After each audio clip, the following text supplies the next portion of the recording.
Good morning guys.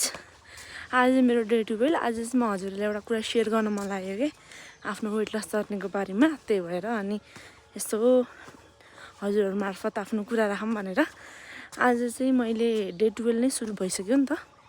अनि के भन्छ अरे पहिला कस्तो अल्छी गर्ने, के गर्ने मन नलाग्ने है, अनि के भन्छ अरे अल्छी मात्र गर्ने मैले 2-3 दिन गर्ने, त्यसपछि छोडिदिने, त्यसपछि चाहिँ खाना त्यही जङ्क फुड खाने, त्यस्तो गर्थेँ कि।